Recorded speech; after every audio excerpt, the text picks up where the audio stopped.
Hello everyone, मैं हूं वैभव शर्मा और आज हम बात करने वाले हैं बंगाल विभाजन के बारे में कि बंगाल विभाजन कब हुआ था और क्यों हुआ था, इसके पीछे के कारण क्या थे जिसकी वजह से बंगाल विभाजन किया गया। तो चलिए देरी न करते हुए स्टार्ट करते हैं। तो सबसे पहले हम देख लेते हैं बंगाल विभाजन हुआ कब था। तो ये हुआ था 1905 में।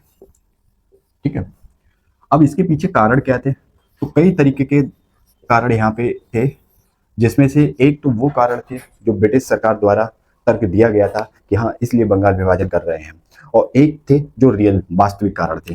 तो एक तो ब्रिटिश सरकार के कारण थे, तर्क दिया था, और एक थे वास्तविक। तो इन दोनों पे बात करेंगे हम कि एक तो ब्रिटिश सरकार द्वारा क्या तर्क दिया गया था और जो वास्तविक कारण थे वो क्या थे जिसकी वजह से बंगाल का विभाजन हुआ। तो चलिए देरी ना करते हुए स्टार्ट करते हैं।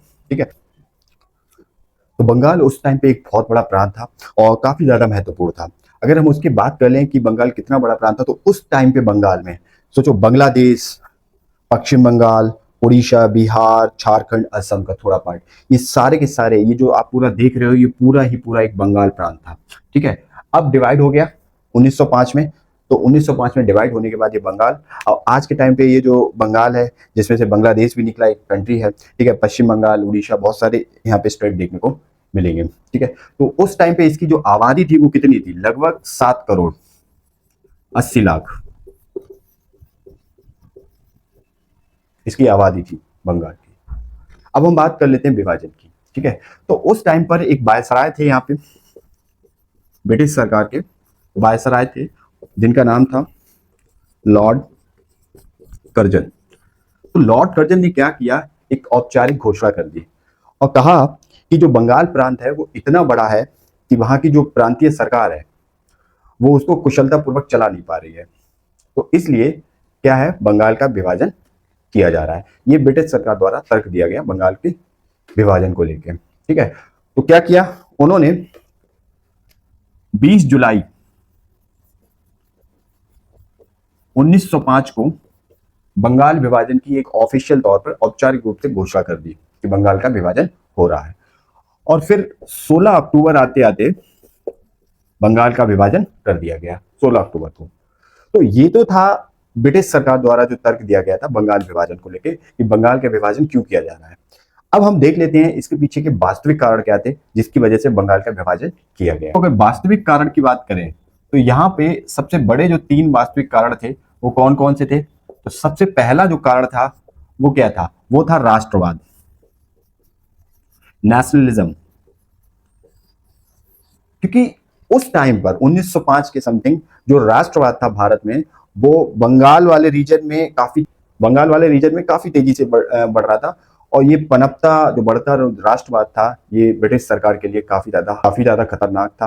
ठीक है, तो इसलिए ब्रिटिश सरकार को इसका पार्टीशन करना उनकी एक मजबूरी बन गई थी। ठीक है, तो उन्होंने जानबूझ के पार्टीशन किया था। क्योंकि अब राष्ट्रवाद क्या था, राष्ट्रवाद की बात करें 1885 में क्या हुआ, इंडियन नेशनल कांग्रेस की स्थापना हो गई थी। ठीक है, और वहीं पे एक गुट बन गया था। तो 1905 आते आते 2 गुट बन गए थे, इंपॉर्टेंट गुट थे जो, एक तो नरम दल था जिन्हें उदारवादी राष्ट्रवादी कहते थे, नरम दल था, और एक था गरम दल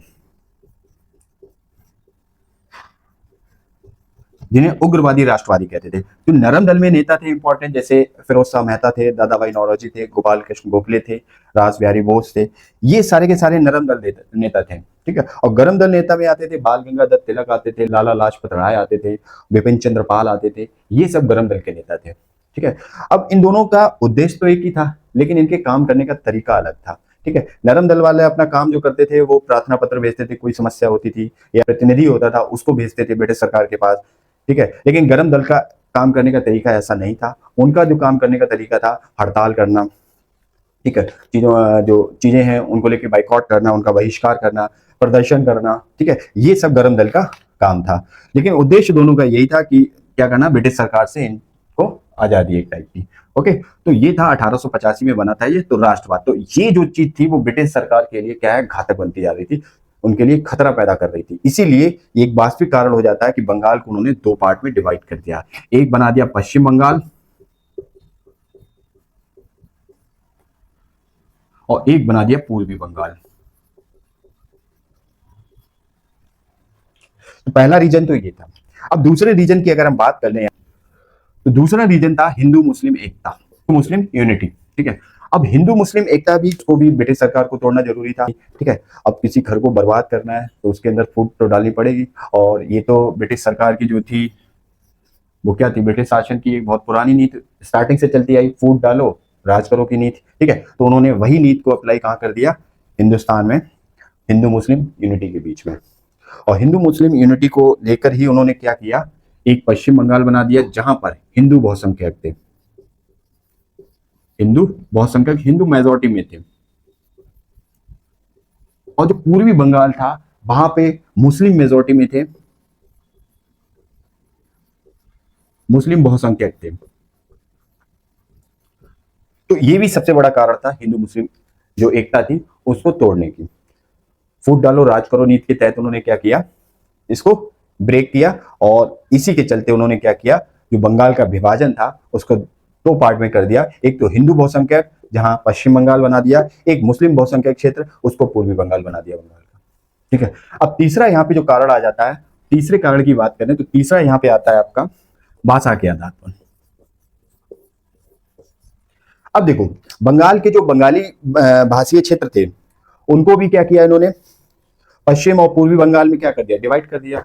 इधर के लोग कुछ और भाषा बोलते हैं, उधर के लोग कुछ और, जो क्षेत्रीय भाषा है उसके आधार पर भी इन्होंने क्या किया, बंगाल को दो पार्ट्स में डिवाइड कर दिया। तो ये जो तीन कारण थे बहुत ही ज्यादा इंपॉर्टेंट थे, एक तो राष्ट्रवाद नेशनलिज्म, ठीक है, दूसरा हिंदू मुस्लिम एकता, और तीसरा आ जाता है भाषा के आधार पे। ठीक है, अब हम बात कर लेते हैं कि जो बंगाल की वहां की जो जनता थी, बंगाल की जो जनता थी उन्होंने इस बंगाल विभाजन को लेके ब्रिटिश सरकार के विरोध में एक आंदोलन चलाया, और उस आंदोलन का नाम था बंग भंग आंदोलन। आंदोलन का उद्देश्य क्या था, अगर हम इस आंदोलन के उद्देश्य की बात करें, इसका एम क्या था, तो इसका उद्देश्य था कि बंगाल के विभाजन को रद्द करना।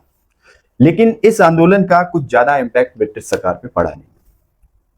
अब जब इसका ज्यादा इंपैक्ट ब्रिटिश सरकार पे पड़ा नहीं, तो इसको प्रभावशाली बनाने के लिए जो गर्म दल के नेता थे उन्होंने अपने 4 कार्यक्रम जोड़ दिए इसमें। अब वो 4 कार्यक्रम क्या थे, एक तो था स्वदेशी, और एक था स्वराज, और तीसरा था यहाँ पे बहिष्कार, और चौथा था यहाँ पे राष्ट्रीय शिक्षा।